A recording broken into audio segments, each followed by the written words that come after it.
Hey, how you doing? Blake here. I'm just going to talk about some production techniques that we've been employing for our Anthem Sound Replacement project.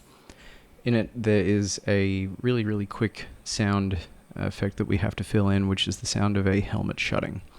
It's a very futuristic sort of mech helmet thing, and the original sound design with it was pretty digital, so we've tried to record a few metal or metallic sounds, and one way that we went about trying to create something that was a little bit random without us having to do tons of micro edits.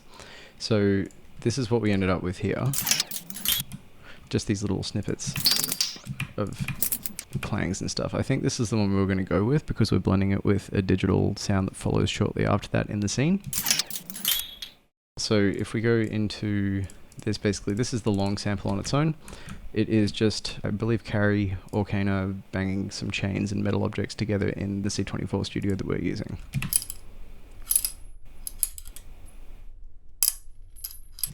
So it's fairly sparse, but a lot of these little sounds can work together very well. So what I did was, in our sound design session together the other day, we grabbed a sampler, or a simpler rather, just in Ableton Live, and we put the entire long sample into it. And by default, it's like this. But as you move the start point around, it'll start playing from there. So we put this series of single MIDI notes one after the other there, and then I'll recreate it from here. So I think the first thing we did was we mapped the start to macro 1, and then we went into the controls here as well and grabbed the transposition control and mapped that to macro 2. So now we have control over the pitch and start position at the same time. So if I start moving those around while it plays, you'll get the drift there.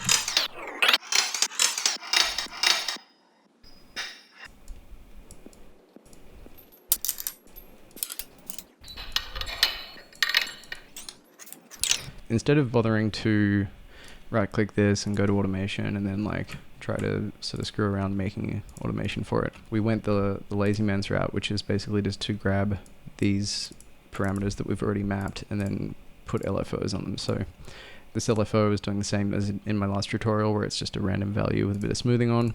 That one's going straight to the sample start point, and then as well the sample pitch is being controlled by this second one here. So I'll map that to that like that.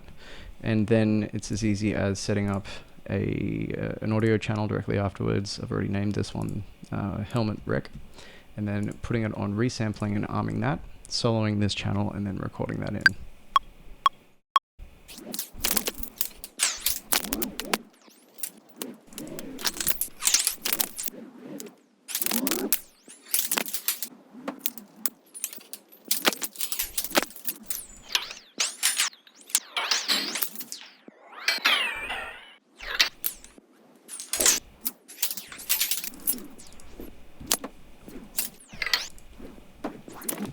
Yeah, so the process from there is basically just playing through the clip that we just captured and finding little parts that sound like they could work together. Stuff that's transient heavy that doesn't have too much of the bend in it from the pitch modulation, but just little sections, I guess, that stick out. So yeah, so I guess the point of this tutorial, aside from just documenting our work, is to show that randomization with certain parameters and like thinking outside the box with samplers can be a really powerful tool. Generally speaking, computers always have an advantage. If you were to draw in all of this automation by hand, you'd be stuck at a point where things would sound bad and you would have to sit there and dick around with individual parameters and moving points around. So yeah, cool. Cheers. Thanks for watching.